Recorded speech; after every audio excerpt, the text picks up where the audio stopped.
Good afternoon. We're back in the studio working on another project for our series of winter trees.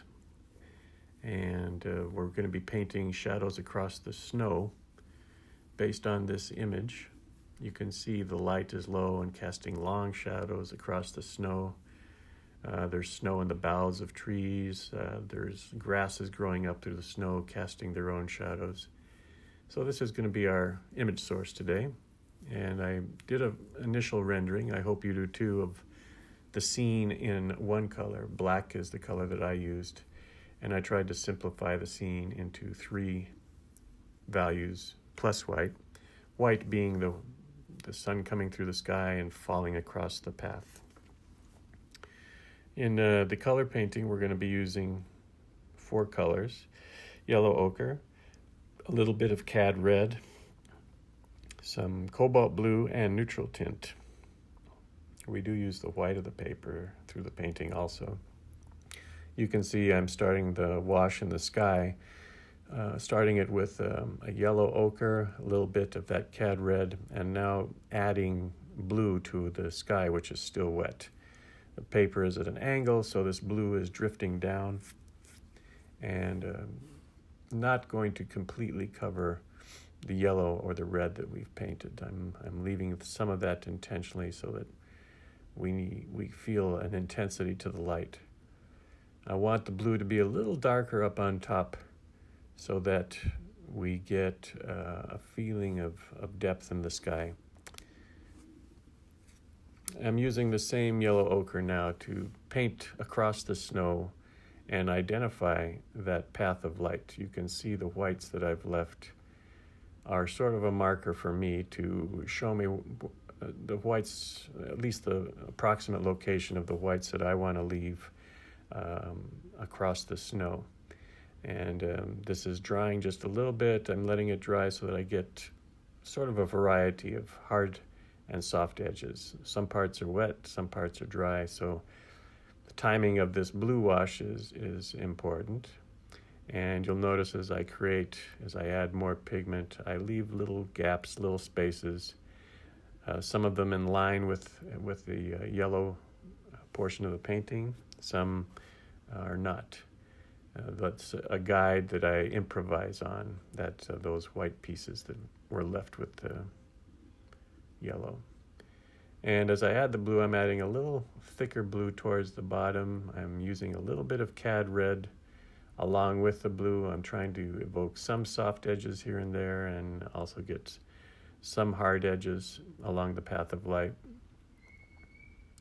And you can see how that yellow's coming through the blue, giving a nice glow to the snow and giving us a feeling of, depth already. And into that we'll add various things. I'm just putting a few grasses, and then I'm going to move on to the second section.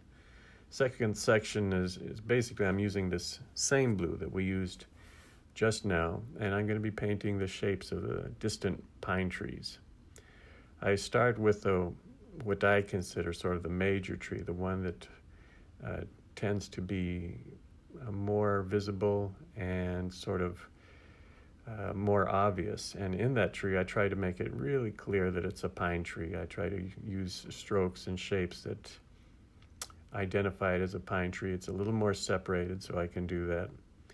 And then to the right and to the left, I'll add more similar shapes so that we feel there's a forest of these trees that's all one, and kind of based on that first tree that I created.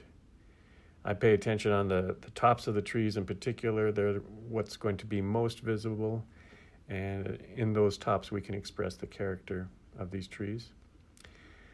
Following that application, we're going to be painting some trunks of trees, and I'm doing this little demonstration to show you more precisely how I go about it. You see me, I load the brush quite thoroughly with pigment, and then I drag it over the paper, and I'm holding the brush at the very end, the very back of the brush. This gives me more control.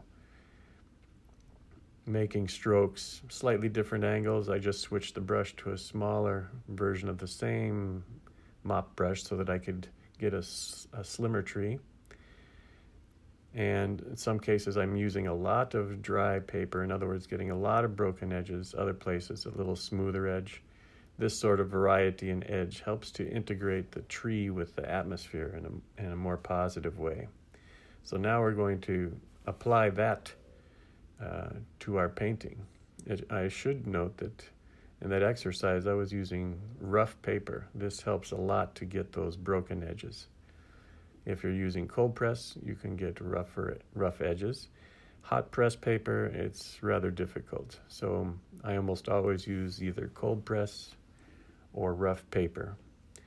And I'm applying the same sort of strokes. I'm switching the brush now to a smaller, skinnier brush, thinking about a slightly different angle, slightly different position, putting a little extra color in the bottom and the top of the trees. This helps to create a feeling of luminosity or light bouncing up from the snow into the tree,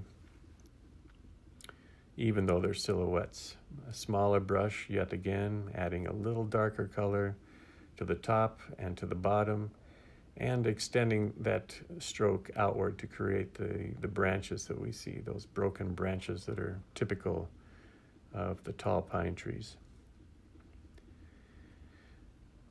The design, the photograph that we used was very good in terms of how it showed us an opening in the trees and how it, the trees that were there were quite well spaced. In other words, when we're designing repeating elements like this, it's really easy for us to repeat the same stroke and get trees that look exactly the same with the exact same spacing, the exact same tilt and thickness, and this ends up being boring and not natural. So different spaces to the trees, different thicknesses, different angles. Variety is important.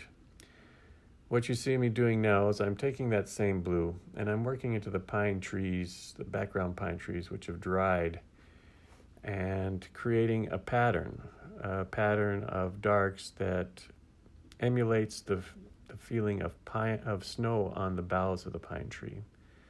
The snow is the lighter element, the pine tree is the darker element. What's important to note is the sorts of strokes that create that pattern. It's easy to say in words, but it's not so easy to replicate. A big part of that is being able to see in nature or your subject the pattern itself, whether it be a stone fence or pavers or, in this case, snow piled on branches. It creates a pattern, and we try to replicate that pattern with brushstrokes. Here's the finished piece, and pretty pleased with the effect of the light coming through and generating a sense of low light, fresh snow, and texture through the trees, and a nice pattern in the boughs.